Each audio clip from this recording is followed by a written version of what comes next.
Yeah, I think we should start and let participants join. Uh, yeah, so good evening to all the participants and welcome back. I'm sure you had an exciting last few days in the symposium with us. My name is Aditya. I am a postdoc fellow at NCBS. I am very excited and privileged to be moderating this session on mental health and well-being, along with my co-moderator Arunita. I guess Arunita is not here, but yeah, we have Rashmi and Sridivya as a co-moderator, and uh, I want to inform that this session is going YouTube live, and this will be recorded. It's not recorded, but it will be uploaded in the YouTube after the live session ends. Yeah. So we all are aware that there are variety of reasons which lead to stress in research scholars' life. They can be due to skewed work-life balance, imposter syndrome, having uncomfortable relation with our mentors, uncertainty of completion time, lack of socializing, and many other uncertainties which is related to career navigation and transitioning, given the competition is very tough. We realize that this matter of mental health and the related problems are very sensitive, and in most cases it is very personal. But without talking and discussing this, it would be very hard to fight such important issues. It is great to see more people nowadays talking about this, both in national and international platforms. It is also good to see peer-reviewed esteemed journals doing surveys and trying to bring out the problems, which are not often talked as an individual or within our community. We have esteemed panelists with us here to discuss about different problems and solutions in depth. Today we have Professor Vidita Vaidya from TIFR Mumbai. We have Minhaj Ameen, who is a social entrepreneur based out of Oroville. And we have Kunal Chakraborty, who is a PhD student at NCBS. I welcome all the panel members and I thank you again for making it on a Sunday evening. Before starting the panel discussion, let me announce some housekeeping rules. Participants would be on mute by default, but we encourage participants to ask questions in the Q&A box even while the discussion is on. We will try to keep the session quite informal to the extent possible, and I would urge people to be very interactive and share their thoughts and Q&A. I'm sure panel members would be happy uh, to answer your queries at the end. We will at least have 2 rounds of discussion before we move on to the question and answer round. So let me start with Professor Vidita Vaidya. Uh, she's a neuroscientist at Tata Institute for Fundamental Research, Mumbai. Her primary research focuses on molecular psychiatry. She has been quite vocal and very supportive of similar activities like ours. In fact, she was also there with us discussing about mental health issues last year during the World's Mental Health Day. So, Professor Vaidya, this is for you. Uh, a scholar can be stressed due to variety of reasons, and some may or may not be related to his or her research. Some may be related with the mentor, and some might be very personal. So, what should be a faculty's perspective in general towards managing a student's mental health? And what are some of the good faculty practices which can help manage this in the best way possible? So, Professor Vaidya.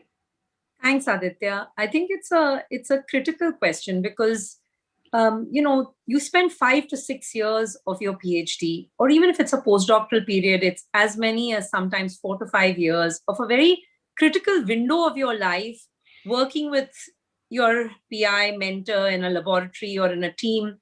And there are inevitable challenges in that process.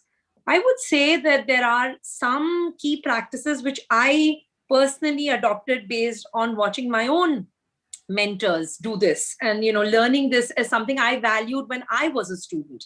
And that's what I sort of, it's kind of paying it forward, right? What you see as a good practice, you learn from and you imbibe. And one of the things that I noticed, and I've noticed consistently about good mentor student or mentor mentee relationships, is when you value the individual. At the end of the day, you put that person first, not the out product of that person's work, but that person is number one, first and foremost. So it is their growth, their intellectual contributions, and not all of that always results automatically in quantifiable publications or quantifiable indices. There are many ways in which people contribute to a scientific environment, and sometimes individuals peak at different stages in their career. And if you want to just put the person for front and center, productivity will emerge. It's an out product. It's a something that comes out of valuing the individual, not because you start with the goal being productivity. So I would say that a general piece of advice that I have personally seen and taken benefited from immensely is that when mentors tell the student or their mentee that you matter, period, right? I mean, it is really conveying to someone that you eventually matter. Your state of mind matters, how you feel matters, your engagement here in this environment matters. Then the rest of it starts to fall into place. This is not to sort of take away the challenges. The challenges will still be there. There will still be failures. There will still be challenges. But the person knows you have their back through that process. And you're not looking at them as eventually 3 publications done, 2 publications done, a thesis written. They're not that. That's not some, you're not doing this as a bean counter, counting down how many papers or publications. It's not that. This is an individual who's coming to you with their mind and engagement in science. And in a sense, you have to value that as an immense responsibility. And so I think if that's kept front and center, it really results in healthy mentor-mentee relationships. I would say that would be to me the single one mantra. Remember to value your people. Just value them, and then the rest will come because it's come secondarily. It's the out product. So that would be the one thing. I think it's difficult at times, especially when you are under pressure, when you feel the pressure to perform, when you feel the pressure to produce. It's very, very easy to pass it on, without realizing it. You just diffuse your attention by giving it to somebody else. And so you have to consciously watch out for it, and you have to be consciously guard against. It's a slippery slope, and you will find yourself multiple times slipping on this. But if you consciously guard and watch out for your own behavior, it is doable. And when that happens, it results in a really wonderful working relationship between mentor and mentee. Having someone's back, really having someone's back is eventually, and you'll be amazed how many mentees have their mentors' backs. When you give it in one direction, it comes back at you in leaps and bounds. So I would say that would be my one mantra. Yeah, thank you, Professor Vidita. But this is the actual mantra, I guess, which young PIs and as well as senior PIs need to learn or maybe imbibe in the culture. But I just want to take this a bit deep. To imbibe this in the culture, in the system, um, may not be very easy, especially if someone has not experienced the same with his or her own mentor. So I just want to have your views on what do you think, how this culture may change gradually towards a positive direction and for the betterment of the community in general. Uh, how do you see this culture being imbibed in the community? I mean, I think you're absolutely right. It's easier said than done, right? It is easier said than done. It's a part of the problem is, as we've, I won't use the word, I guess the management of science. Once science became such a large enterprise with public funded money going in, and it's a large scale enterprise with large number of people, and there has become the requirement to quantify indices of performance, right? So everyone is now worried about some performance indicator. You're worried about it whether you're the director of an institute or a dean or faculty, or even as a student. There are these measures. We decided we wanted to quantify output. The minute one has that, we often slip into the path of looking for proxy quantification. We are not going to read that person's work always. We're not going to take the time to spend the hours that is required to engage deeply with the science that is emerging. We want a shortcut.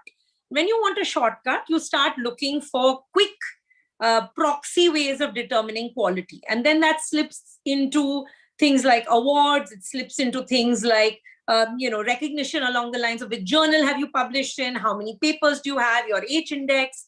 So it's a culture that we have created. I mean, it is not, we really collectively we have created this culture. Now, what we begin to see is that we have mental health challenges double to that in the average population. If you say that 40% of graduate students suffer from anxiety and depression, and the general population is somewhere around 20%, 15 to 20%, you've created a culture where there is a problem.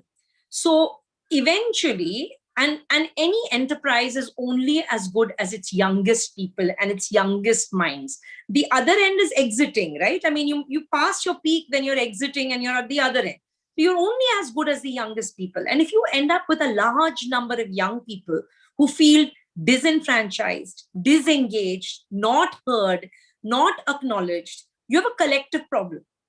I think there is at least the acknowledgement now that there is a collective problem. And you see this now across the board, right from the very journals that have the highest impact factors are themselves now writing about precisely this problem. It's a problem we have collectively created as a scientific enterprise. Do I have an easy solution? No. But I think the acknowledgement is the first step in such a journey. And we are beginning to see that acknowledgement happening. I think it will change when you start using mentorship, the training of the next cadre, as an equally important part of the scientific enterprise that you value in individuals as they climb up the hierarchy. Not simply their H index, not simply their performance in terms of how many papers they published or an impact they had on the community as far as productivity in terms of publications, but in terms of a generation of people they seeded, they mentored, they supported. You're more than just what you do in your individual careers. So once that becomes, if we have to quantify and we are forced to quantify, then perhaps we need feedback such that we also include mentorship, training, support, etc., as critical components for evaluation as well. When they come to the table, we will bring these topics up for far more open discussion. And when we do that, I believe one will start beginning to see change. One is also seeing it in terms of the way young people are organizing, right? There's a collective energy that has emerged because people realize it's not just my problem. It's not just one or two people's problems. 40% is half the community. And someone or the other at some stage in their graduate career or postdoc goes through this. So if that is so common, people are beginning to organize. So once you have that, I'm an optimist. So I will hope that there will be change. I mean, it may not happen on the time scale we want, but I believe it will come. Yeah, thank you, Professor Vidita.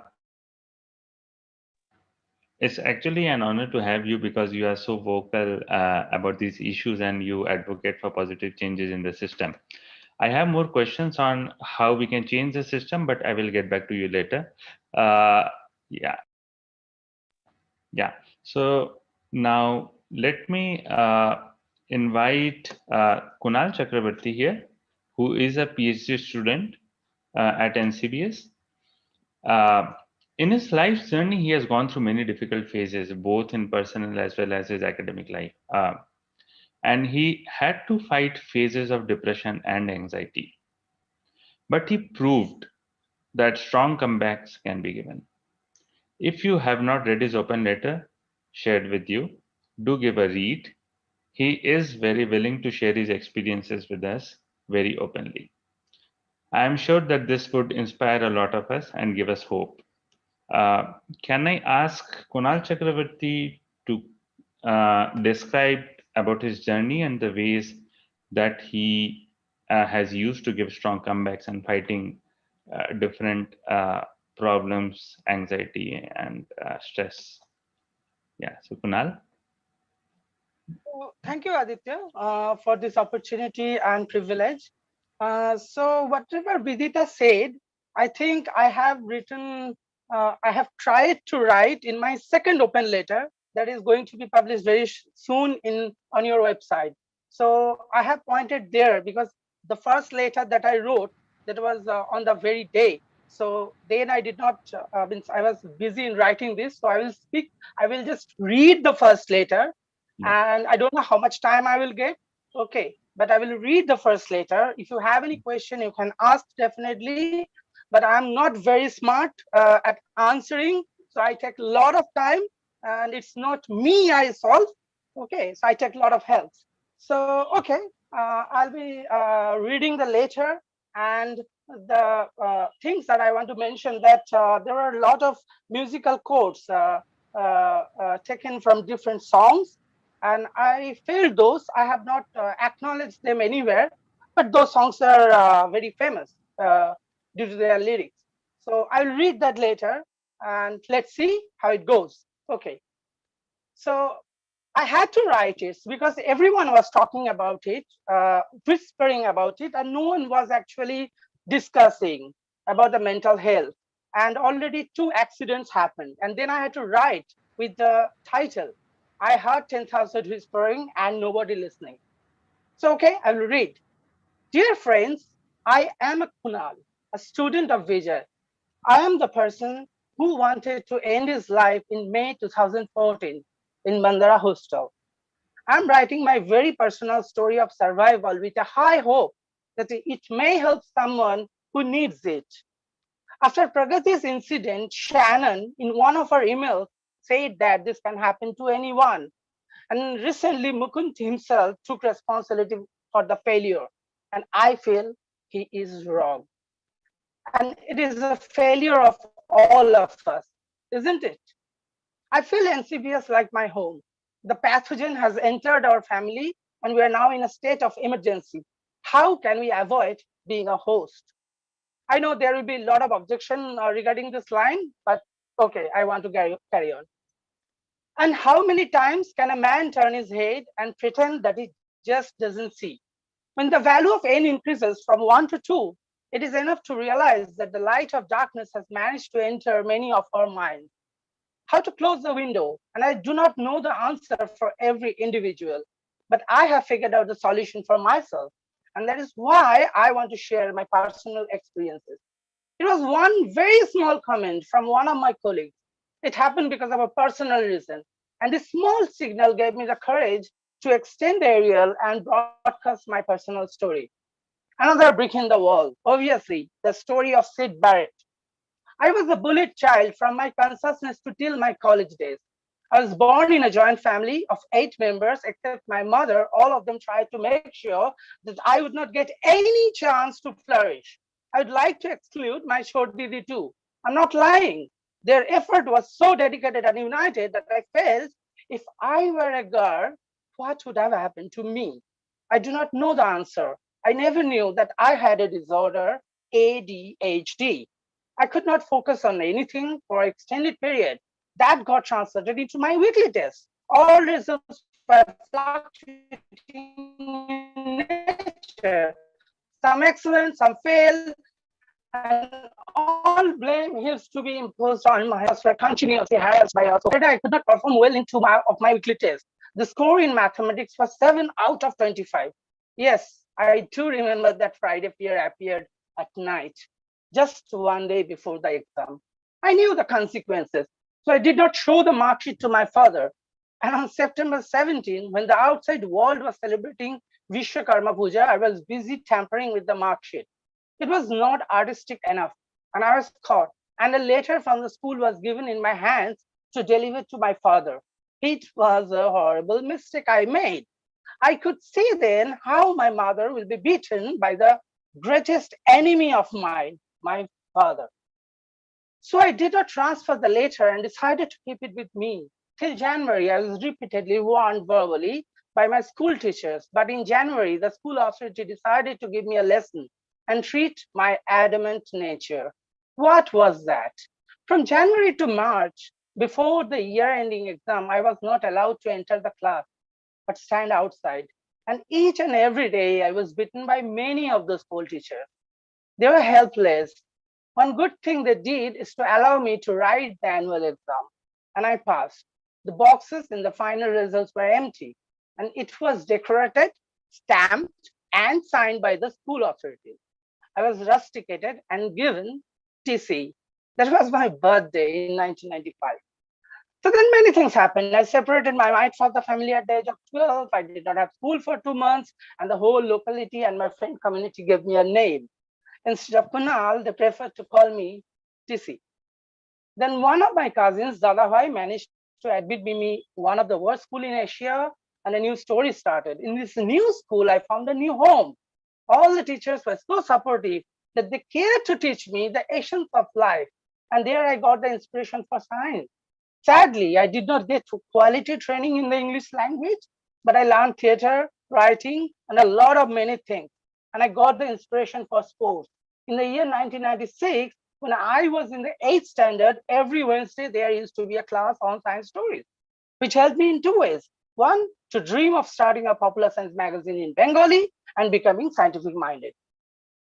That school was my family. The pressure to score high in the exam was not there.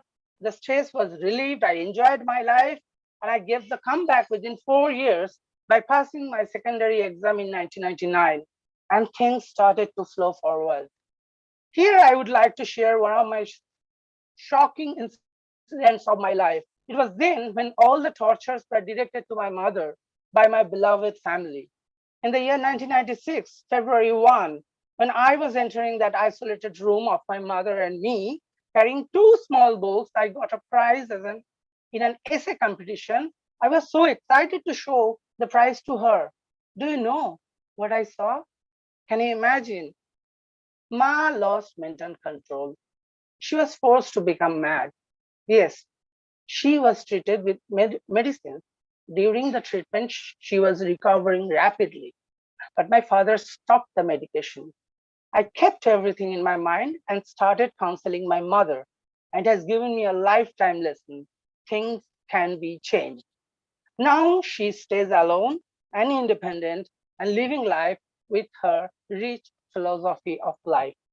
Maybe I consider my father as my greatest enemy. Still, many good things I got from him, which are a blessing for me. And at the same time, I feel he gave me the lesson on how to deal with crisis. I never loved him, but as he was one ideal communist and had a sound political and diplomatic skill, I gave the last respect to him by donating his body for medical sciences. And I tried as much as I could, but again, I got the blame from my surroundings and got misinterpreted. I left for TIA for Mumbai to pursue my dream for science. Before I leave, my mother told me, don't waste your life by doing so-called stable jobs, but keep learning and try to be useful for the society. And I think it's a very important line actually that I follow, not because my mother said. So the next line was, I wasted a lot of time actually during the BSc. So I had to write, that's why give me some sunshine and give me some rain, give me another chance. I want to grow up once again. And my BSc and MSc days were not smooth. I took 6 years to complete my BSc and 1 extra year during MSc, that's why there was so much time lag. I'll not go into detail, but I must tell you that I spent the time very wisely. I learned many things and was able to keep my dream for TIFR alive, because I knew TIFR is the only institute in India where they do not care about marks or age. They select students based on the performance during the interview. Tangled Up in Blue, Dylan's song. When I arrived at NCBS in the year 2011, I was already trapped in the net of depression. So much stress I received already damaged the brain. Those days I could not speak English confidently, so I was avoiding non-Bengalis. And this was because I grew up in a judgmental environment. Not talking to people was building up the stress. I was a rotation student in Jan's lab. The first week was amazing. I got all positive results, exciting life. And from the second week, things went wrong. I was not getting proteins. I was feeling scared. But what will happen if I fail in the rotation? I had no idea about biology. I knew only introductory chemistry. I felt no lab could give me a chance. I made a mistake again. I imposed stress on myself. And after spending almost 3 days in and around a 4 degrees Celsius room and not having food for 48 hours, my brain was not functioning. And I decided to fly away from the NCBS without telling anyone. Here I want to assure that Jayant and his lab never pressurized me. It was my false perception that forced me to make the wrong decision. I'm sorry, I have to be very fast. I took my laptop only and left all my precious books at Parijata hostel room, and I played, hoping that I will do research in Kolkata. Within one day, the institute realized that I was missing from the campus. Apurva, with the help of Aniruddha, contacted me. I was crying. Apurva talked to me like a mother talks to her baby. She understood that all that I was doing is because of stress and depression. I took her advice to come back to NCBS, get the treatment and enhance and start enjoying science again. She chose a lab for me for my first rotation. It was October 3, 2011. I met Vijay personally. And I honestly, I fell in love. Things became normal and I started to enjoy the science, but depression was coming like waves. Still, I was doing coursework happily. I thought things will always go positive. No, it did not. I took a decision that I consider the most significant blunder I have ever done in my life. And it is so personal that I don't have enough courage to tell. Apart from my mother, I did counsel 5 more people in my life so far, and all were remarkably successful. I was counseling one person over the phone, and I was cautious because her mother ended life a few months ago. And her family history gave me a strong signal that I should jump in. And I lost substantial precious time by not doing coursework seriously and not advancing in research the progress I expected from myself. I lost the graduate student status as I could not appear at the comprehensive exam. I was depressed and suffering from malnutrition. I could not communicate to my batchmates. I did not have friends on the campus. I used to stay in the room depressed and spending my energies on negative thinking to destroy the self. Painted black. Only Rolling Stone can make depression happy. So when one has pain and no one to share with, then the devil appears in mind and it dances with quick solutions. For me, it was alcohol. I started because I wanted to sleep and come to lab. Backfired. I became an alcoholic. Zolpidem joined. Personality got split. The personality disorder was fantastic. Yes, it is impressive from the perspective of behavioral biology. Only people who face this know what it is. And I isolated myself from everything. And sorry to say, students were passing demoralizing comments on me. I was being misjudged by the majority, and they still do, and not do actually now. Anyway, I was giving a hard fight to progress in research. I have not registered anywhere. I was anxious, stressed, and depressed. And in this mental state, only wrong decisions come as a way out. I tried on my birthday, failed. Then I made a severe plan. Saturday, May 10, 2014. After doing all the lab work I was feeling to execute, around 2 to 2:30, a significantly less chance anyone will remain awake. I sent a message to Shayantan expecting that he will know this next morning. It was a mistake. He called me instantly and engaged me in a talking. And with another phone, he contacted Apurva. Apurva rescued me from my Mandara room with the help of security people. NCBS security people who gave me one more life. People commented it was the breakup issue. I tell you, I was passing through an incredibly guilt feeling. I was given a ground like Allianz Arena, and I played like a local football player. My written note was, I cheated Vijay, I cheated Apurva, I cheated NCBS. like a rolling stone. Yes, if you become alcoholic, you know what it is. I was admitted to Nimhans and I signed the form myself. There I had many different experiences, but it was wholehearted effort by NCBS faculty board, admin, and security people to help me recover. But stigma got attached, and it is not false. But I never cared about the stigma. I was lost. I did have no one to talk to. I used to come to the lab sleepy because of medicines. I used to return in 3:30 p.m. shuttle and drink alcohol all day and cry. I can recall a night very badly. The room was dark. It was raining outside, the shadow of the movie from a laptop dancing on the yellow wall, my mobile vibrating unattended, tears flowing. I could not move my head, thinking when I will be able to get out of this abyss. When I lied in one place, saying that I did not have friends. My first NCVS friend was Vijay, to whom I mentioned my suicidal thoughts, and he said to call me every day. It is me who failed to hold his hand. Yes, you can fool all the people some of the time and some of the people all the time, but you cannot fool all the people all the time. Yes, I became mad and did not have any control over myself, but my love for science, music, and other things all were genuine like you. I was living with my madness.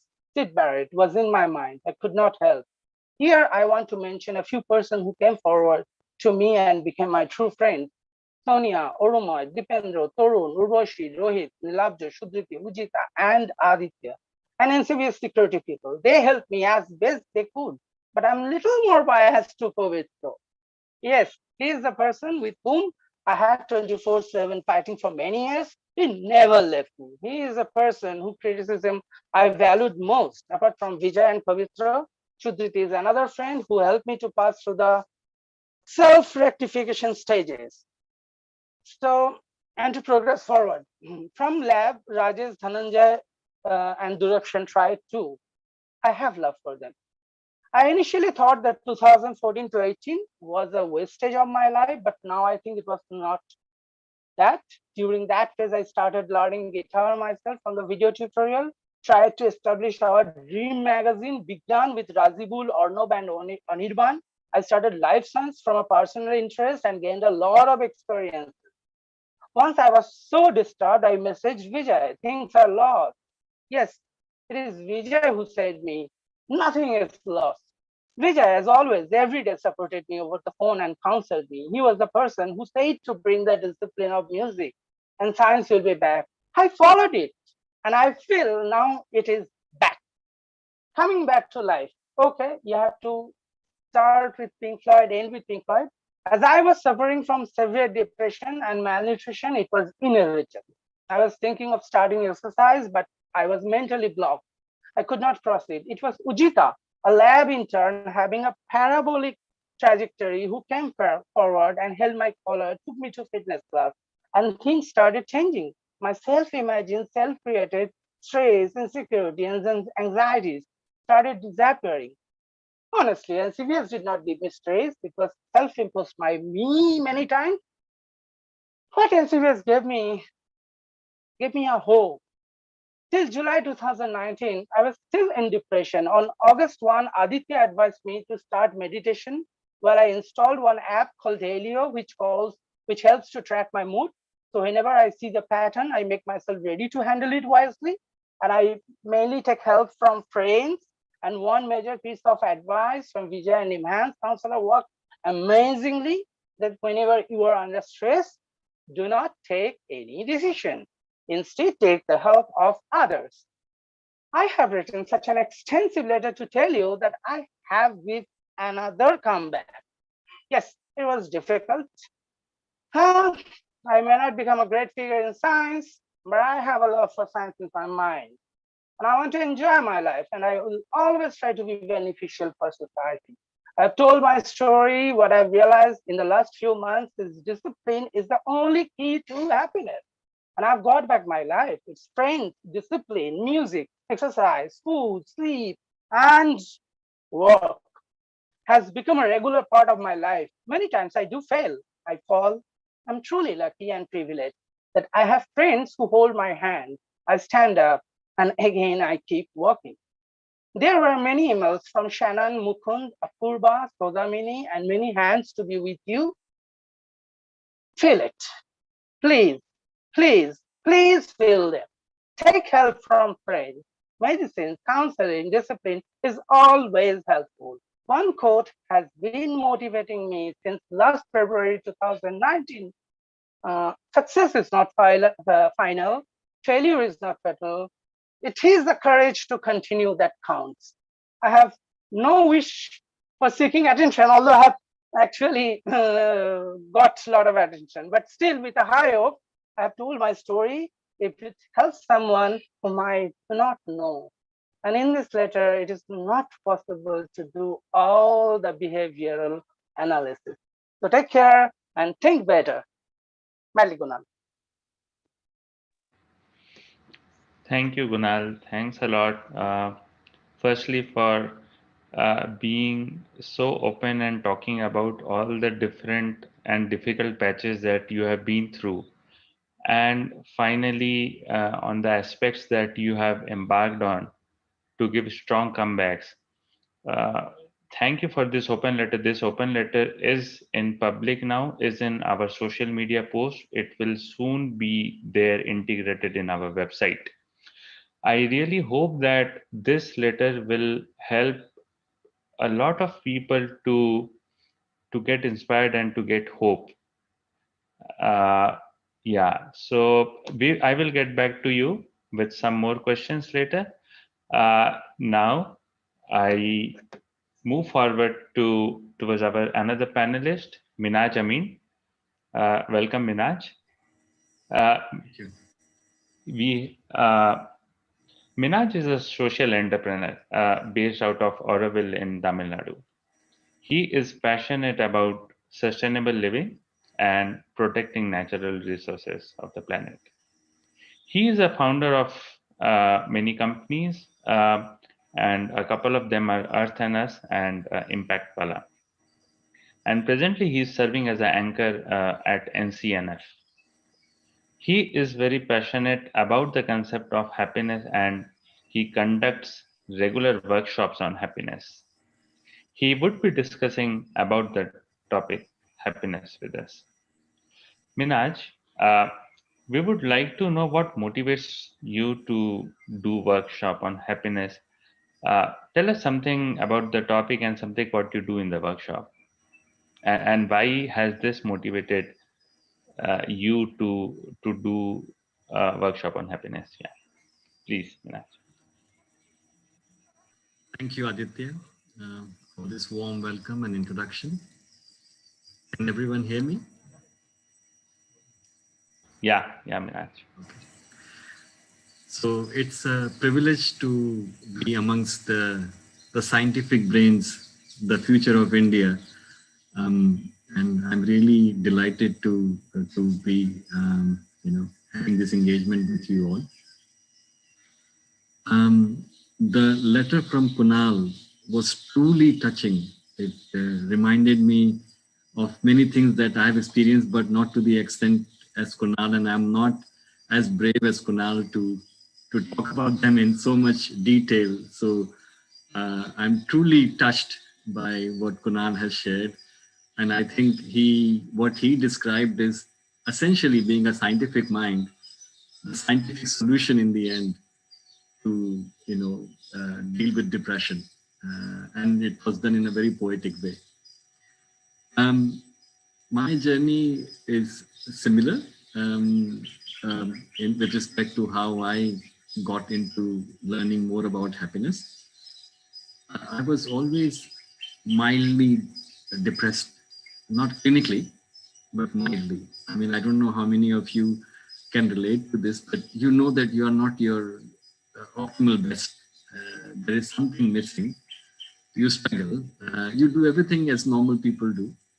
You study, you play, you have friends and whatnot, but it's not, something is not right. And all my teenage years, college years, master's degree, this continued even during the early years of my work. this was persistent. And only when I was in my late 20s and early 30s that I took the opportunity to understand this phenomena among, within myself. And I started learning more about, first time as an Indian, we only study to pass exams. I was an exam passing machine for many years. I only read to take exams. But in the early 30s, I started to read to, understand things. So I was reading philosophy, sociology, spirituality, religion, psychology. And I started to learn a few things and experiment on myself. And that's when I realized that our minds are amazing. They are very malleable. There is tremendous potential to even now scientists like you apparently, that even the genetic predispositions can be overcome. If what Kunal described, if one has discipline and gets into some sort of a rhythm and works at it persistently, you can change your own mindset. I am predisposed to be, melancholic. The 50s and 60s romantic heroes who always had their heart broken. And we listen to that kind of music. We like ghazals, and we're always in that kind of blue mood. And in those days maybe it was romantic, but it doesn't scale very well. To be in that mood to enjoy some ghazals and write some poetry is great, but it's not really sustainable. It's a great, like all the colors of emotions, that emotion is also important sometimes. So I realized that I am more than often in that emotion. And while I was doing this research in understanding well-being, overall well-being, holistic living, and so on, I realized that a lot of sutras are already given to us in our heritage, in our value system. But because it's considered to be old-fashioned, it's not really interesting to follow them. And then I realized one more thing, that the current science, the science of happiness is very young, by the way, unlike most of the sciences that you guys study. It's only 20 years old. We had, the science of the brain, where we were trying to understand depression and other emotions, but not really happiness. And now whatever we know about happiness is very interesting. It converges very well with the traditional way of thinking about many of these things. I'm not talking about traditions which are, regressive. I'm talking about traditions of, how to live a good life. And those traditions are universal actually. They are talked about in many cultures, including Greek and, Roman cultures, all old cultures. And that became my inspiration. And I realized that just by understanding them better and bringing them into your life, one can reconfigure one's own well-being. I'll pause here, and I would also like to hear, Aditya, I know you have a very good setup of rhythm here, but to hear from the participants and understand their prevailing problems, just like Kunal explained, so that we can talk about them and perhaps understand them better before we comment them as or experts. That would be much more helpful. Thank you. Yeah, thanks, Minhaj. So as Minhaj suggested, we can all comment, ask on different aspects related to mental health, happiness, well-being, etc. Please post any of your queries, comments, and suggestions in the Q&A, and I'm sure experts here would be happy to give their perspectives and suggestions. So, Minal, do you want to touch upon something on the workshop right now, or a bit later? Actually, Kunal stole my thunder, rightly so. He spoke from experience, and Dr. Vaidya also, the way she described, how making an individual and their emotions the center of our relationships, be it at work, at home, for science, makes all the difference. I think these are very critical nuggets, if you like, of well-being. but I can go into some theory and also what we do in the workshop. I would be happy to do that. Yeah. I will get back to you again, Minhaj. Yeah, sure. Yeah, so in the meantime, I would again request participants to please put your views and questions, if any, in the Q&A box. I would like to move again to Professor Vidita. On the topic that you had raised, Professor, regarding a good mentor-mentee relationship and how important trainings might be vital in the system to bring about a change.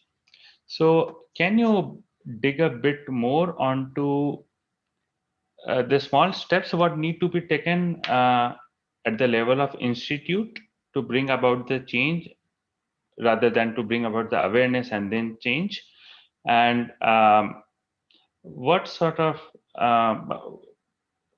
infrastructure that can be laid at the institute level where people are so comfortable talking about mental health issues and go forward towards a positive solution? So yeah, at the level of institute, how should one approach towards positive changes? Professor Vidita, if you can just dig into small steps and Sure. details. Yeah. Thanks, Aditya. I just want to start first by saying that listening to Kunal it takes immense courage to be open about your vulnerability and to discuss it like that in public. And I just want to say that that kind of courage comes when you have lived through that sort of experience, and you hope that your experience is something others benefit from as well, so that they can also have that sort of hope that things can turn for the better. And so I just wanted to say that to Kunal. Now, the point about what can institutions do, I think I'll just focus on the Indian context first, because I think that's our context, right? I think reliability of funding for our students and postdocs would be the first start. When you have young people come in and they are on a stipend and they're on a fellowship, and that is unreliable, then you're creating a situation in which it's a perfect sort of kindling fire for some event to tip the person over, because there's a lack of reliability and stability that they are currently under. Many of them are in their 20s and 30s at a time in which they're choosing to take a career which is not a lucrative one, at least in that window, compared to many of their own compatriots at that age who are already running a job or have a family that they are supporting.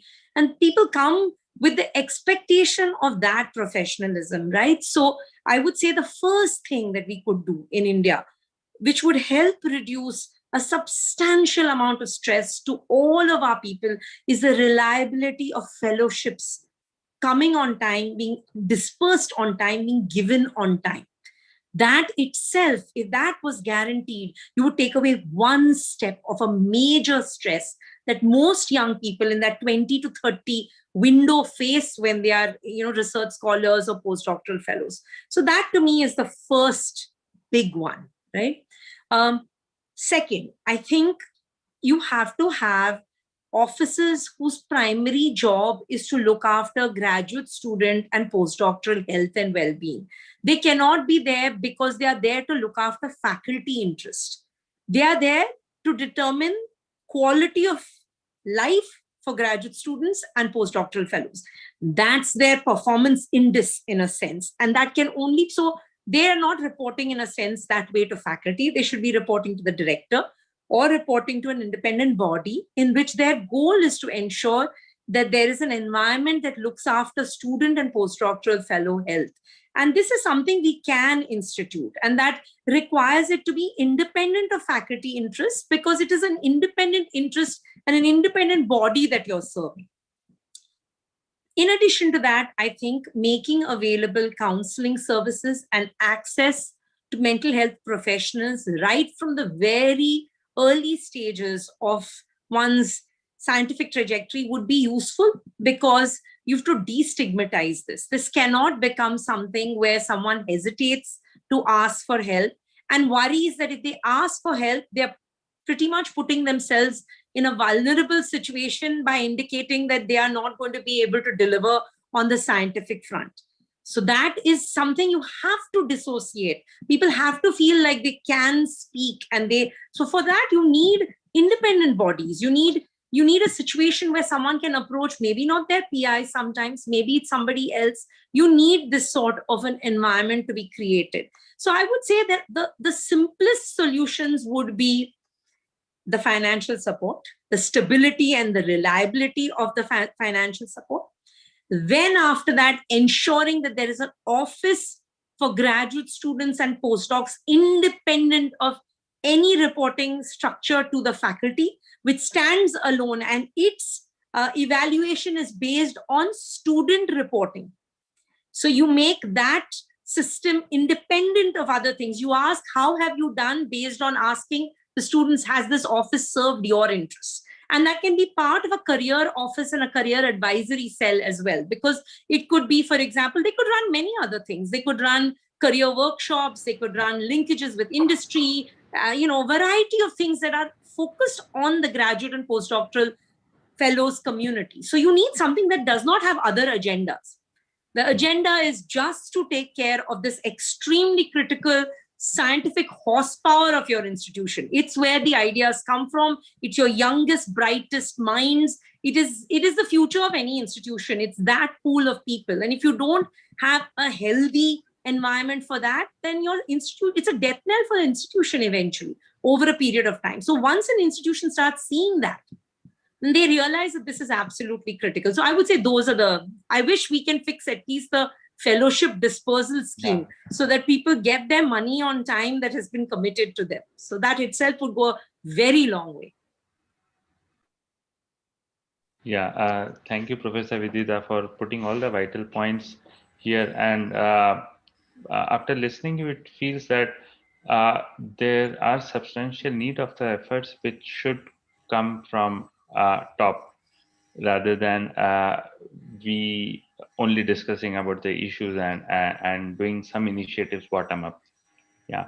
So I think people, or rather, I guess it's on the young faculties now to take hold of the whole institute structure and do something for the betterment.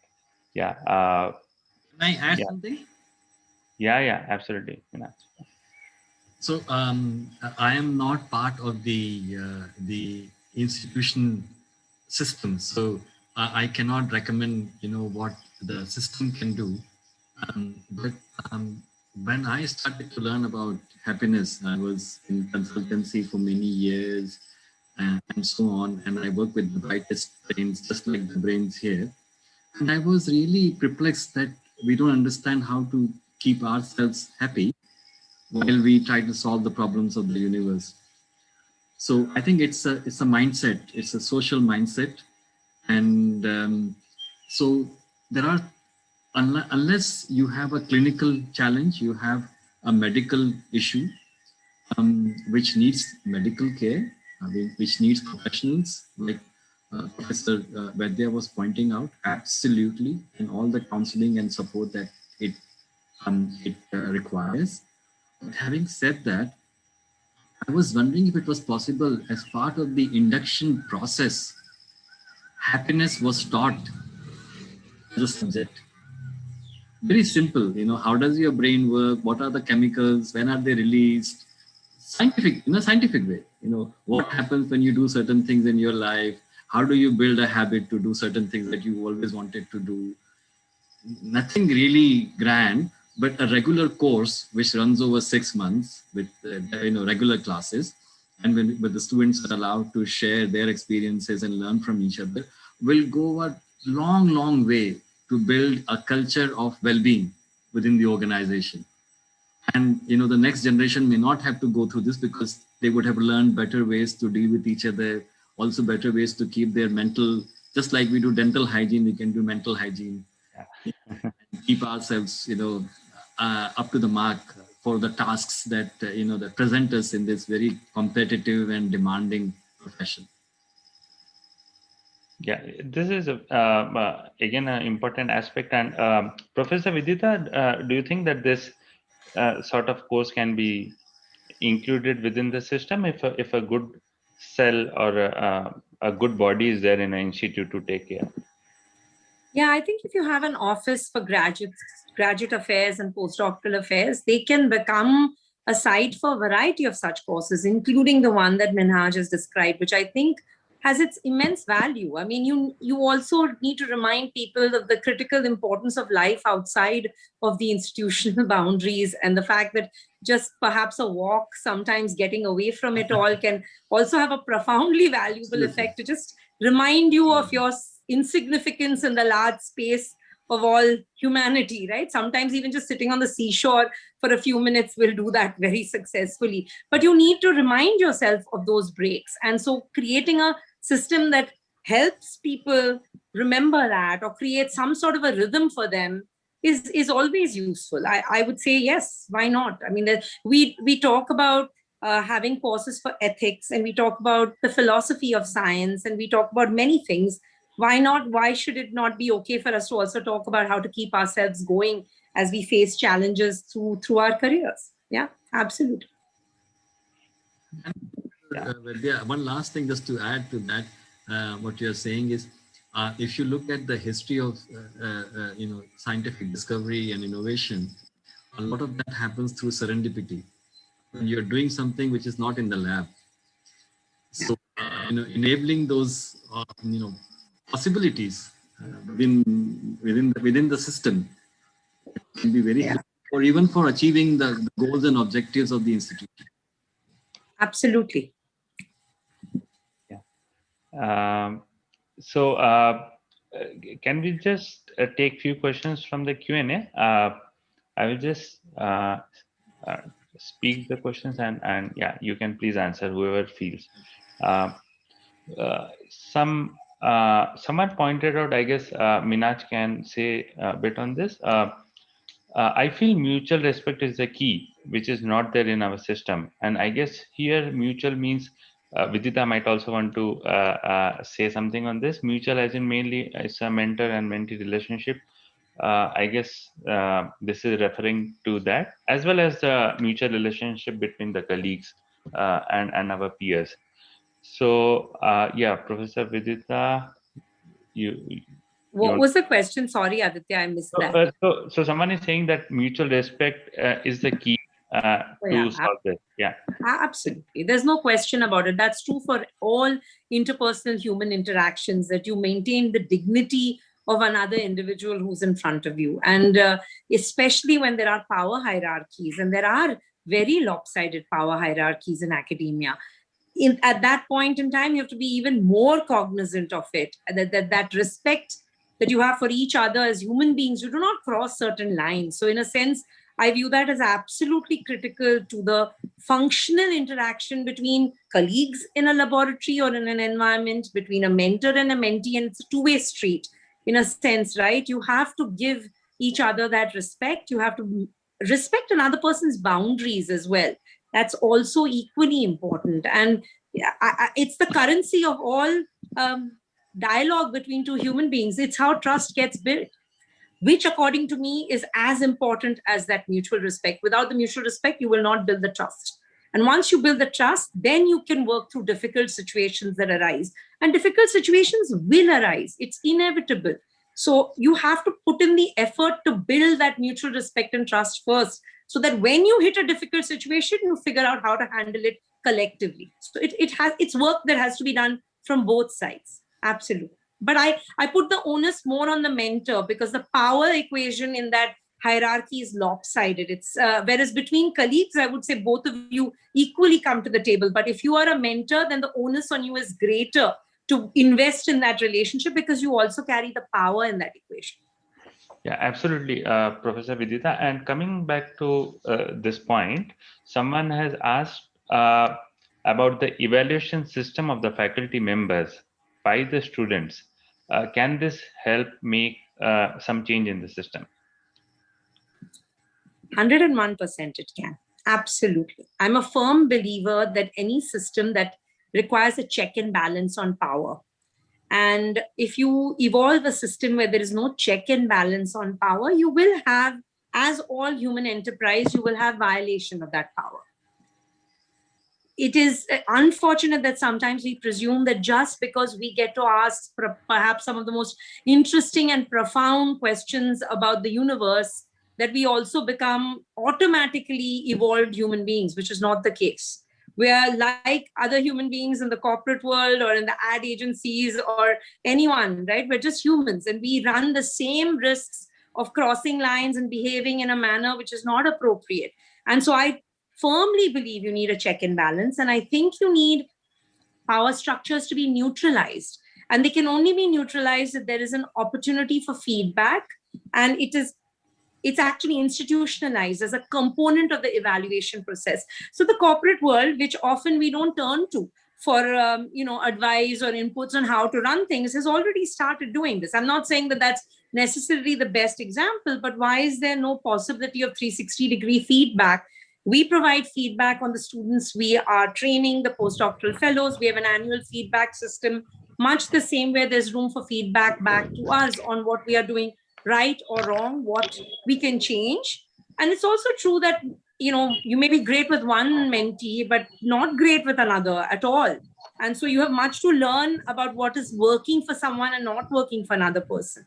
And so I think, in my opinion, it should be done. It's the need of the hour.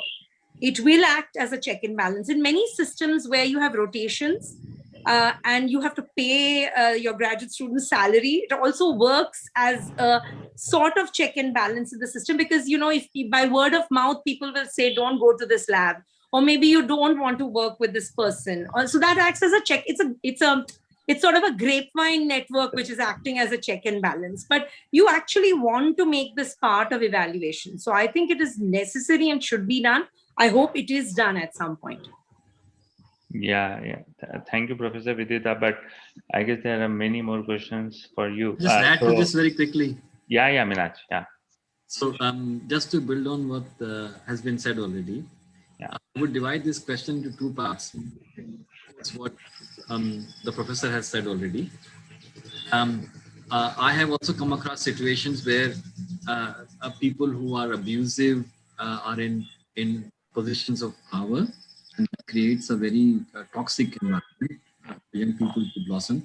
So, having some sort of a rating system so that the best things don't go to such people, and making it transparent in public that these whoever those people are, so that they are penalized for anti-social behavior in a way. The second thing I wanted to say very quickly is, when we talk about mutual respect, I think we can broaden this more into relationships. Dhanya, can you please switch off your mic? Yeah. I can mute her if you want. Yeah. So one of the things that we learn in the science of happiness is healthy relationships. And what some of us do is we invest in one or two relationships, and most of the relationships are on Facebook or WhatsApp. It doesn't really, from a mental perspective, it doesn't count. So what it says is, I don't know how many of you, I will throw some science now. There's something called a Dunbar number. Okay, you can look it up. It's a Dunbar number. And the Dunbar number says that you can have a very intimate relationship with 5 people. Intimate meaning where you can share your deepest fears or feelings or joys or whatever. And the number goes all the way up to 150. So it's a gradient as to what kind of relationship you can have.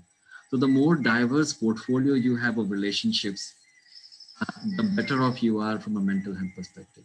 So build that. I mean, go out there, make friends from different departments, different professors who are not directly connected with you. Essentially just go out and, some people are introverts, so they may take more effort. But it's worth investing that time and building that, safety net, if you like, of relationships. Yeah, absolutely, Minhaj. So we can allow one participant, Dhanya, who wanted to ask something. So Rashmi, can we unmute her? Yeah. So Dhanya, you want to put your question? She's still muted. Okay.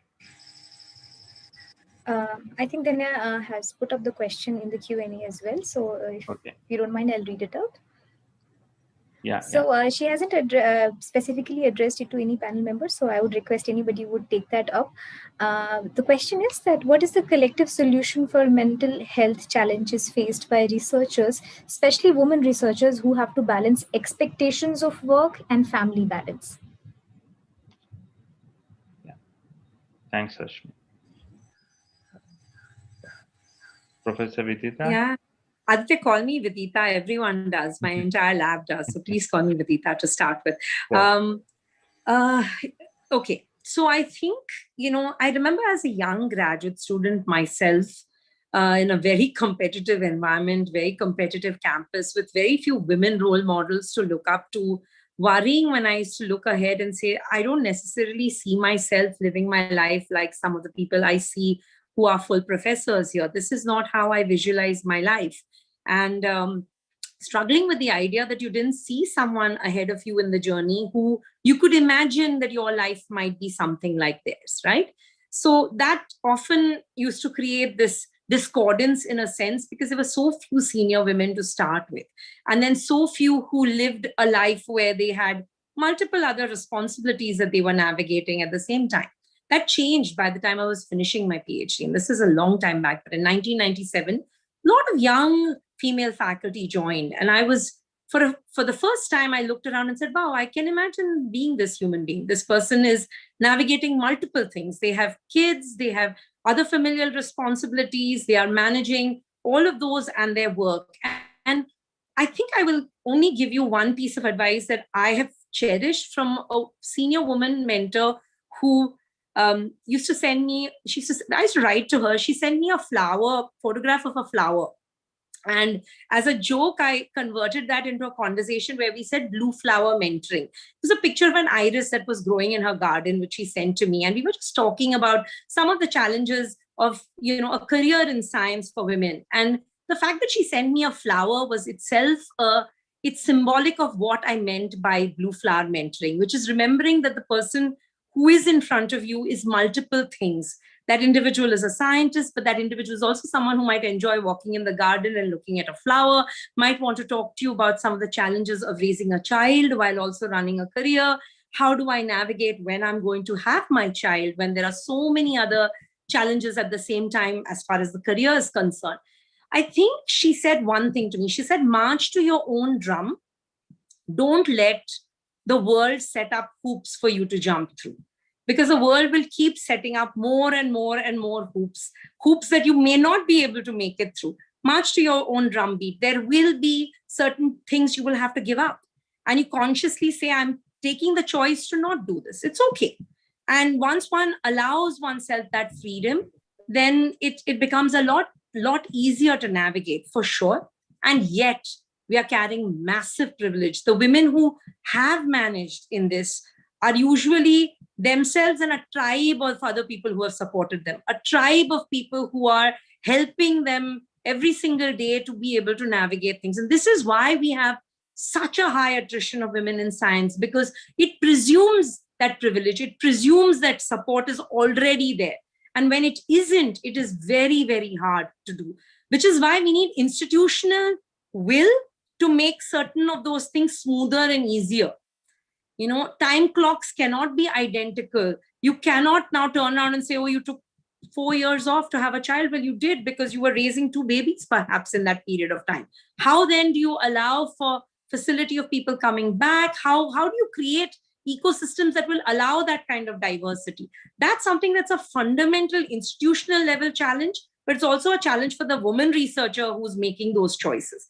I don't have easy answers. I would say the one thing I would say is follow your own inner voice. It often tells you what you may not necessarily get as advice from other people. You will know within your own gut what you will be able to sustain and what you won't be able to, and ask for help. There are other people who are there who might be also facing those challenges. Don't hesitate to ask.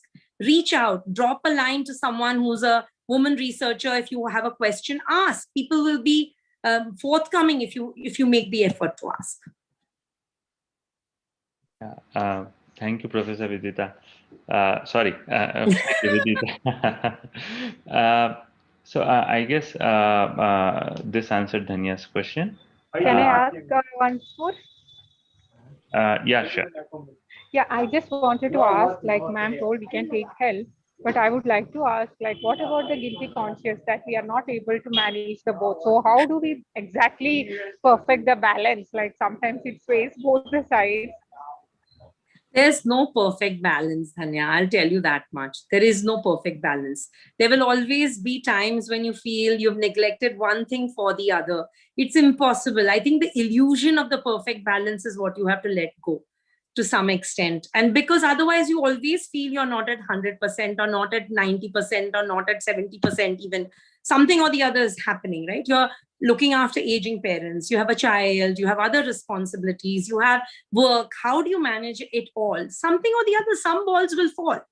So I think learning to be a little kinder to yourself in terms of what you think you can actually achieve. I have had many women scientists who I've worked with, many women graduate students, many women postdocs, and sometimes I find that they are harsher on themselves and tougher on themselves in their own expectations than even perhaps anyone else's. So I would say, don't attempt to do the 100%. There is no 100%. Forget it. This perfect, I will achieve everything and everything and I can have it all is an illusion. There is always going to be times at which you will have to concentrate on one thing over the other. And that means letting some things go. And it is okay to let things go. It's okay to let them ride a little bit.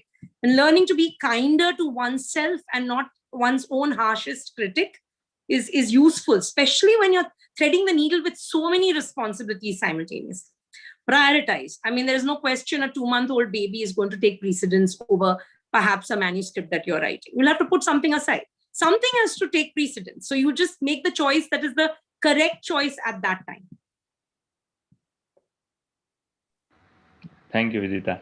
I also, sorry, this question is very close to my heart, so I just want to chip in a little bit. Sure, Minhaj, yeah.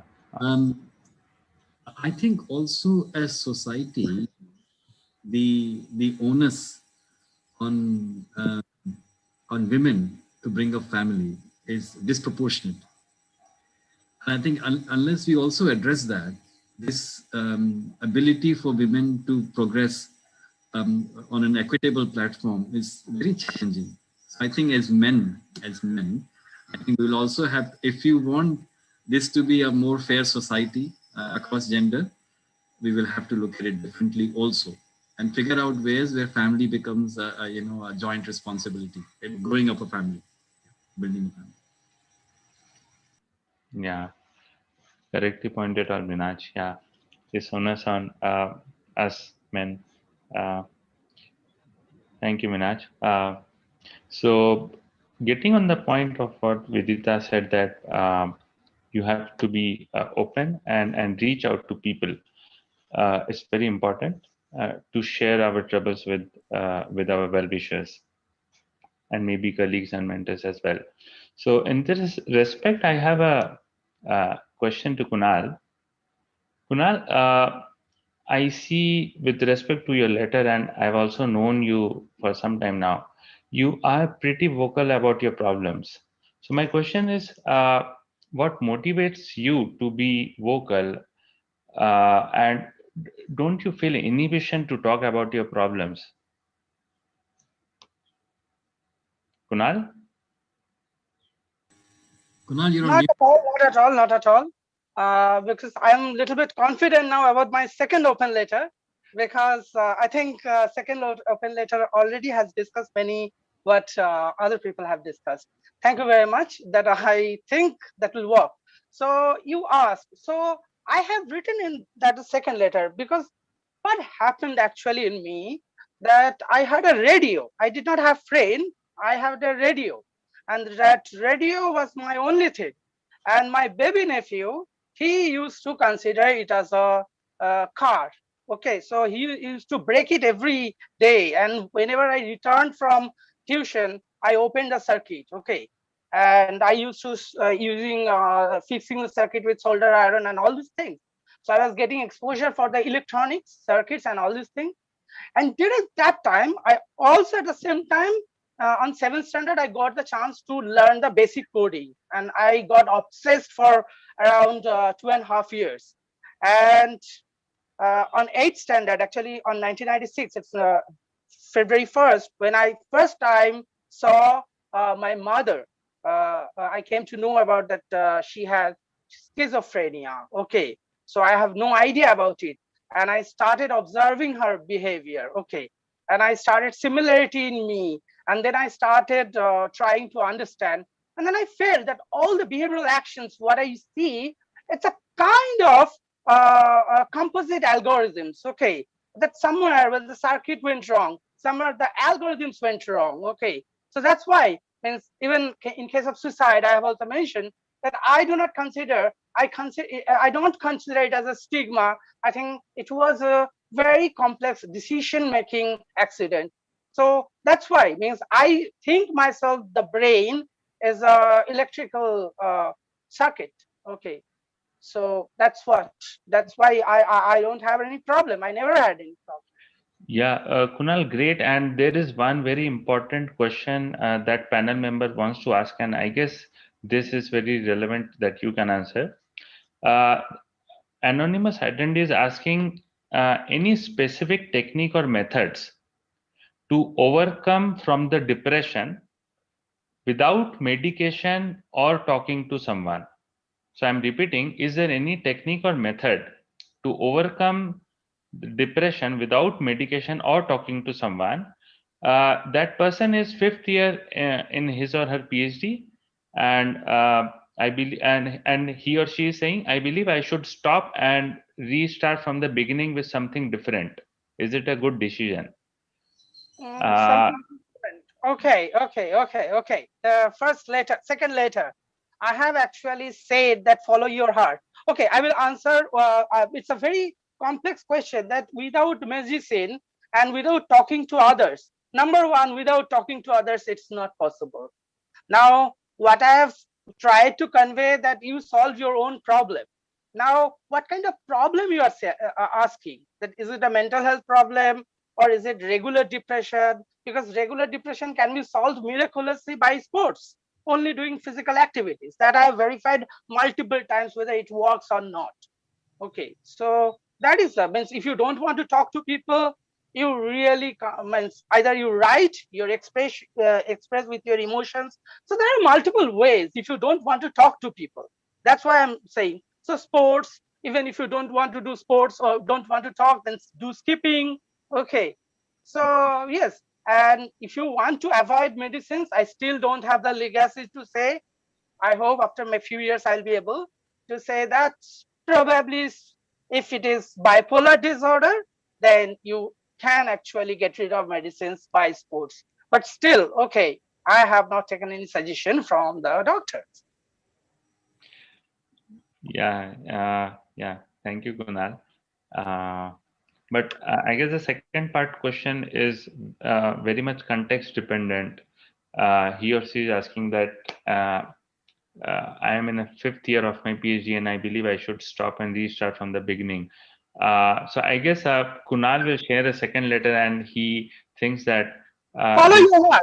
So okay, honestly, I've been roaming and roaring in Asia's red light area. Okay, last 7 days, and I have sold many things. Okay, that how women are sold. Okay, and what they choose, what kind of profession, and I was actually talking to, and I was interviewed by one lady who was a sex worker. Okay, and she made herself educated. She made a school, and she made also a club and many things of extreme high standard. Okay, I have seen courageous and learned woman before, but Bharati, this stands exceptional. Okay, so she told me that she wants that whatever the child wants to learn, okay, means the philosophy is follow your heart. So I think now many people from different kind of societies, they are saying the same thing.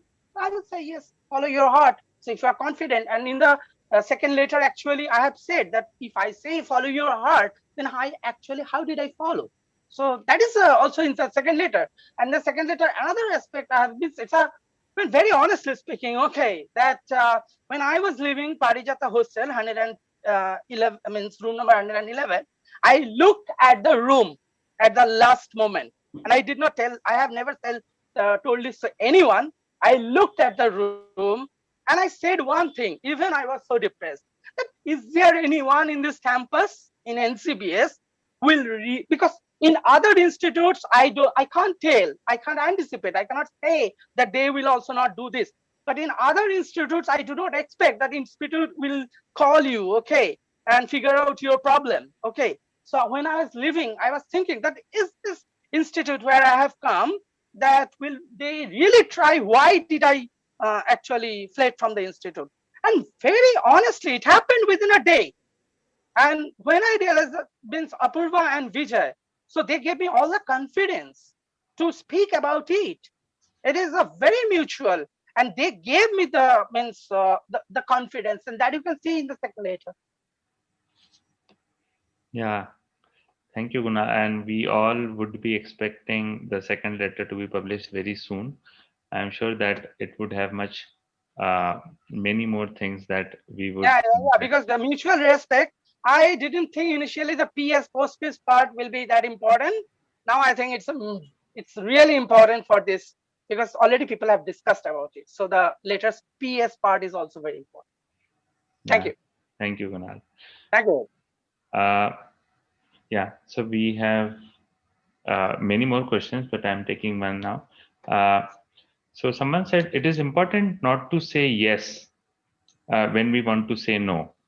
However, many students end up pushing up that moment when you have to be affirmative, and that weakens a person's mental and emotional well-being. So I'm assuming the person wants to have some sort of answer to this. It's not a question, by the way, but yeah, it's his or her feeling. So anyone wants to comment on this? Are you asking me? Or okay, anyone? Yeah. So I have the experience actually. I have a very bitter experience, and that was another blunder actually. So the bitter experience was, and I cried how many nights I don't know, because I could not handle one rotation student. I was just few months in the lab, and 2012 rotation student, okay, and suddenly I don't know, but Vijay asked me whether I can take the responsibility. But sadly, as I was in the lab for just 5 months, and I was fighting with my new projects, and there was a coursework and all this thing, and for first 2 months, I literally struggled to say no. And when I said no, it is not that Vijay said nothing. Vijay said, okay, I will manage. So Vijay always tried to remove worries. So Vijay actually took that rotation student.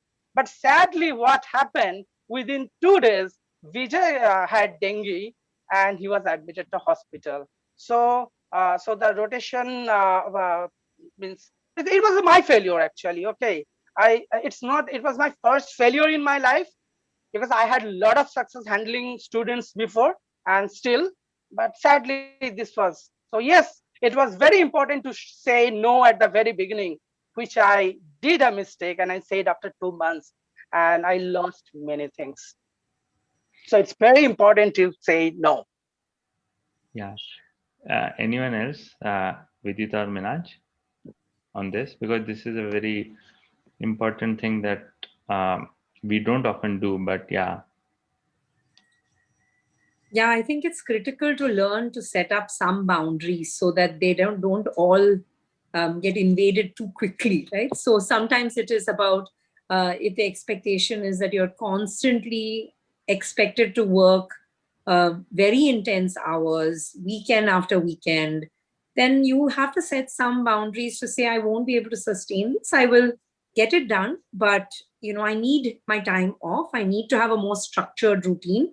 And it is very hard to say that, because people struggle. They don't want that to be viewed then as them not being engaged with their project or not being committed to their project. But I think you do have to indicate that, and it is important to indicate it. So you have to learn the art of saying no. It's important.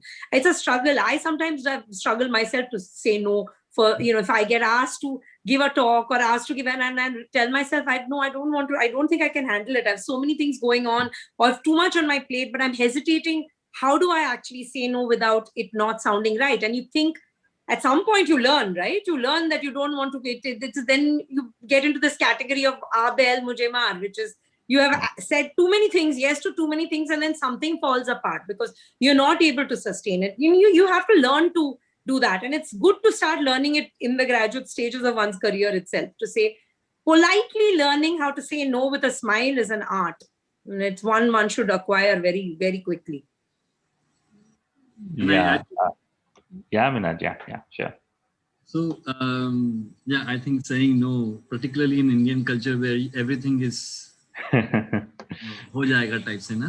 So, I think what happens is you also develop a reputation that this person says no, and then he or she is not reliable.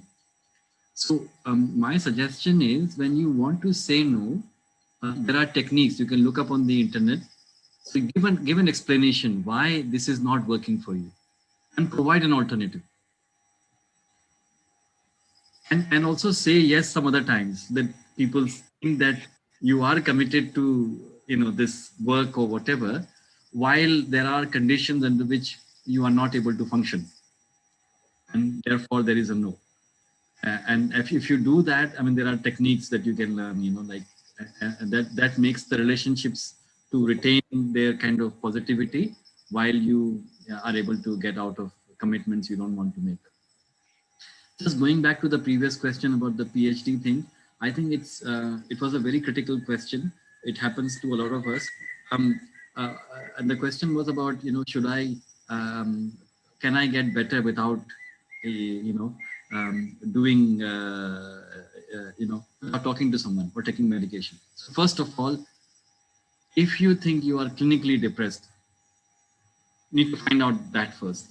If you are, my recommendation is see a professional. If you are not, then there are a million different ways to get better. Okay.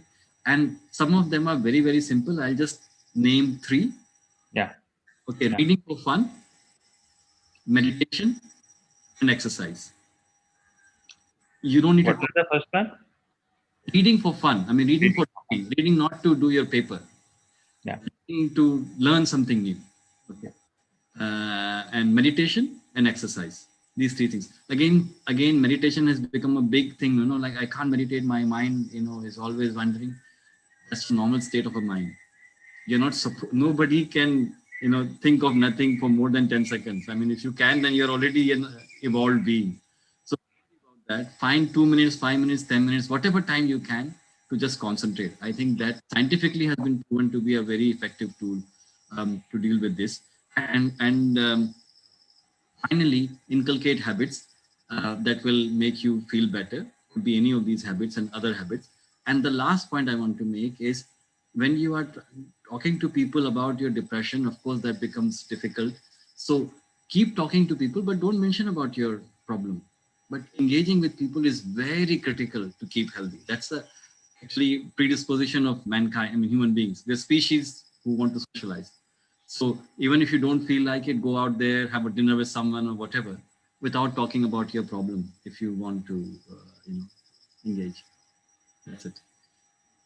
Yeah, these discussions are so valuable and useful, and I'm feeling so happy that this is being live on YouTube and it would be uploaded. So yeah, I guess we all need to revisit it multiple times and hear and probably find our own answers to our own problems. As you pointed out, there are many ways, and we need to look out for different ways and whatever suits us, probably. Coming back, so we don't have a lot of time, but I don't want to end it here basically, but we have to end it. I will just take one more question. I'm very sorry I could not take all the questions from participants, and frankly, I did not expect these many questions. So one question I would just like Vidita to answer, because this is so critical with many of us, I guess, with many of our fellow colleagues. How do we tell our mentors that the way they're treating with us sometimes is very degrading and is not very positive for us? So how do we convey this to our mentor? I guess Minhaj can also a pitch in here if he wants. But Vidita first, if you can just share your views. Yeah, this is a difficult one, right? In an interpersonal relationship where you feel you're not being valued, you're not being treated the way you would like to be treated, you're not being given the respect you believe you should be given. I think you do have to convey it, and there is a gentle way to do so. First, start by telling them what is working for you in this working relationship. Remind them of what matters. So, if they've done something positive, and in all interpersonal equations, there will be something positive that you will be able to find. Yeah. Focus on that first. Start with a thank you note for something. So just say, I really appreciate that you acknowledged that I did this, or I really appreciate that you supported me on this matter, or I really appreciate the time you have given me to train me on these aspects, etc. I also am hesitating to speak about this. So tell them that it is difficult for you to bring this up. Say, I'm hesitating to speak about this, but I would like to raise this concern. And then whatever it is, right? You may not like the tone of voice that is used. Let them know that it is very difficult for me to extract the content of what you're trying to convey when I'm only able to hear the tone. If I'm only able to hear the tone, I'm unable to listen to something. If there is a nugget of truth in what you're trying to tell me, I won't be able to hear it because the tone is such that it makes it difficult for me to listen to this. So I will request you perhaps that when you would like to convey something to me, kindly do not use this tone because it is difficult for me to hear it. Now, it may not always get the best reaction, but you have to sustain boundaries. Even as a young PhD researcher or postdoctoral fellow, you have to create certain boundaries that other people should know that you are not going to be okay with them crossing. Now, this is a tricky one because if it does not work, right? And it can happen sometimes. Some relationships, it doesn't work. Are you ready to use your absolute last card? The last card is being able to walk away, right? Now, that is a really tricky thing, especially in a situation where you've invested time, you've invested effort, you've invested all of your work is right there. So this is hard. I would say there are other ways also. Bring in allies, and that's why make sure that you are not only talking to your one mentor. Don't become so dependent on just your PhD advisor. Remember that that person has peers. And those peers act as checks and balances, which are more powerful sometimes than the check and balance that you may be on your mentor, right? And so it may not be a mentor, it may be just an advisor or supervisor, and that has not evolved into a mentor relationship. But that person has colleagues, that person has, you are part of a broader community, and start functioning like you're part of a broader community. You may find a mentor who's not even your supervisor, and you may find a fantastic working relationship. The person I referred to with the blue flower mentoring was not my PhD advisor. I had a wonderful PhD advisor, but I also had other mentors whom I could draw on for different things. You're part of a broader community. Create that community. You don't know where you will find support. And believe you me, it works as a check and balance if you have more than one ally in a system. So create your circle of allies and do convey when something isn't working, but start first by, it's like a bank account, right? You don't write a check when there's nothing that is inside the bank account. So first make a deposit, then make a withdrawal. So make a deposit of telling the person what you think they're doing right and what's working for you, and then do a withdrawal of saying, this isn't working for me, please. Yeah. Minhaj, you want to add something? No, I think it's beautifully answered. I will not. Yeah. And for me, actually, it happened in my life because, very honestly, this writing for the first open letter, it was a very courageous for me, but it happened because of one of the faculty from NCBS whom I never met before. And after 4 hours listening without being judgmental, she actually pointed out my problem. Okay, that was the wordiness problem. That I was telling everything, but I didn't know that I have little. I never knew that I have it, and no one said me. Very honestly, no one said me before her. Okay, and so within 2 months the result came, and I think it is very important what Lisa said. Yeah, thanks, Kunal, for your views. I think we might have to end the session. I really don't want to. I want this session to continue for a few more minutes at least. But yeah, I guess with our discussion, panelists have touched many of the points that have been raised in different questions in some or the other form. And I really appreciate how Kunal openly said about his problems and his own path for solutions. We really also love to have Vidita in such sort of discussions because she is so vocal, and I personally feel she is pro student in many ways. So yeah, we really have love to have you in these sort of discussions, Vidita. So thank you for being here. Thank you, Kunal and Minhaj, yeah, for your fresh perspective on happiness. We will like to continue this partnership in many more sessions. Yeah, so I guess we will have to end this session here. Thank you all the panel members. Thank you all the Bye, participants. Bye everyone. Bye. Thank Yeah. you very Wishing Thank you you. all well-being and wholesome living. Thank you, Minaj. I would request participants to be here for the concluding sessions. Okay, thank you. Thank you. Thank you. Shri Divya and Rashmi, can you just please start the concluding sessions? Yeah, sure, Aditya.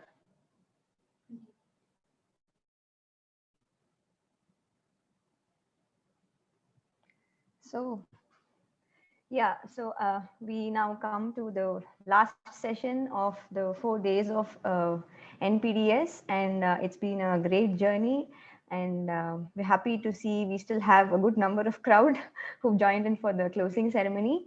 So I just wanted to briefly touch upon some of the points that inspired our team members to come up with this NPDS. So it was initially started by Aditya because he was part of the National Postdoctoral Symposium that happened in 2019. And he, during a conversation, he mentioned that because of COVID, it could not be executed in 2020, but then we really have to do something in 2021. So I'm actually very happy that we have a good community of scholars in the campus. There are a bunch of exciting, very enthusiastic people, postdoc scholars as well as PhD scholars, who are willing to do something for the community from their side. Of course, the campus leaders are also very, very supportive, while the faculty are in the process of doing something for the betterment of the community. The scholars here in the campus always think that there's something that we should do for ourselves as well. So the PDFA has been conducting a lot of events towards this goal, and that's how NPDS actually evolved. So we had discussed this previously. So yeah, when Aditya mentioned this, we thought that, okay, let's do this first time in virtual platform mode. And we must say that it has been a tremendous learning experience for all our team members. And this time, additionally, we had PhD scholars who were so supportive. And then we also had master's candidates from Mysore, Kolkata. And it was very, very encouraging to see these scholars join us in this effort. So eventually, all of us, in some way, some of us might continue to do postdocs, but then some of us may not. But then the background of us being in research is very similar to all of us. And we thought that this symposium should have a structure to which all the people who are in the life science research background can relate to. So first thing was to think about the structure of this year's symposium, especially given the COVID situation. I think the most pressing thing is about career transition. So how do we decide where do we progress further? And we all thought that, the transition and the decision of deciding which career that we should take is actually our own responsibility as well, in addition to what is happening outside in the society. Of course, there are different factors about where there is scope, where we will land up. There are multiple factors that are outside, but then what can we do to ourselves?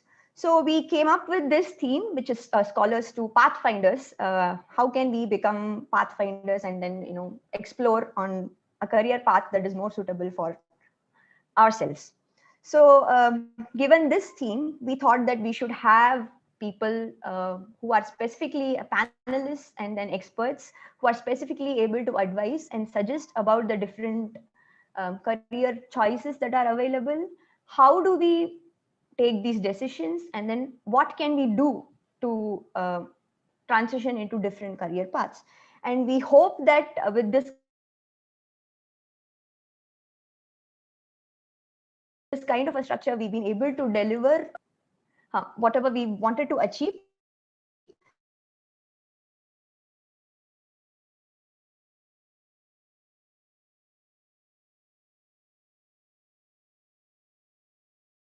Enriching experience for all of us, and we also hope that all the participants had a great experience too. So if Aditya is still online, I would like him to just briefly touch upon the other activities that we have been doing as part of NPDS. Aditya, would you like to speak about that?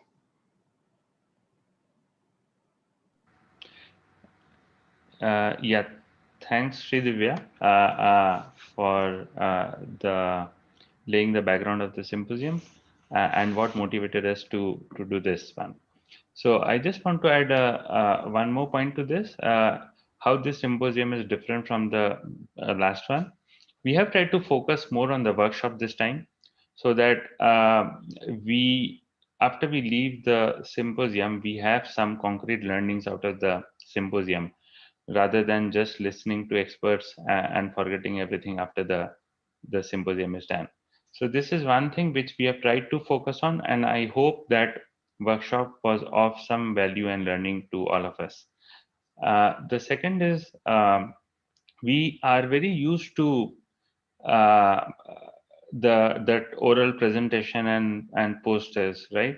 And the general rule is a few people will come and judge you and give some marks, right?